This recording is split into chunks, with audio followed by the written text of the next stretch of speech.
ดยังดีบ้างเรียนเกมพ่อแม่ก็ได้เข้าเรียนสวัสดีค่ะวันนี้เราจะมาสอนทุกคนเรียนภาษาไทยใหญ่และภาษาไทยนะคะ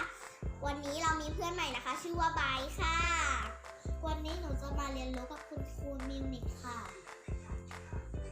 EP ที่4ค่ะคุณครูมิวนิกชื่อภาษาไทยใหญ่อะไรคะนางเดือนค้ำค่ะจีนั่งเดินค้ำยัสอ๋อไม่สงครามเหมือนสงครามมันได้ EP 4เป็นอะไรไหมเห็นลองสั่งมันได้จะพูดเรื่องอะไรกัน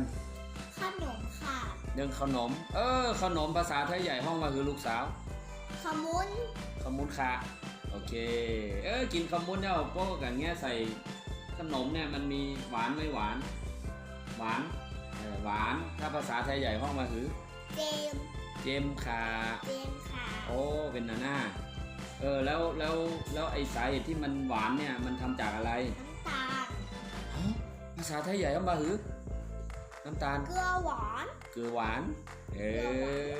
จะสำคัญค่ะก็มีน้ำตาลเนี่ยหรือมีถ้ามีน้ำตาลแล้วหรือมีน้ำอะไรน้ำร้อนโอ้ภาษาไทยใหญ่อะน้ำไม้โอเคนมเส้นเป็นห้องขนมจีนภาษาใต้ห้องมาหรือขนมเซนก๋วยเตี๋ยวก๋วยเตี๋ยวภาษาใต้ห้องมาหรือคะข้าวซอยข้าวซอยน้ำชา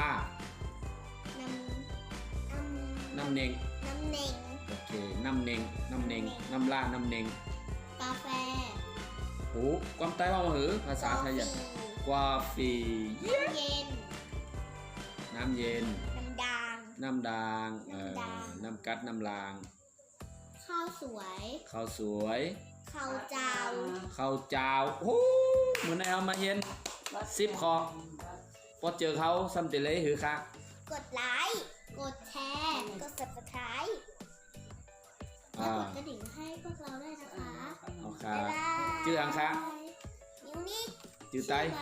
นางเด่นคำก็ได้เป็นนักแสดงคุณครูก็ใหม่ชื่อหังก็ชื่อไบร์ทคุณครูภาษาไต้เนาะนางเดือนค้ำก็ได้เราชื่อหังใจสามแปงไม่สุงคาพบกัน EP 5ค่ะนะไม่สุงคาไม่สุงคา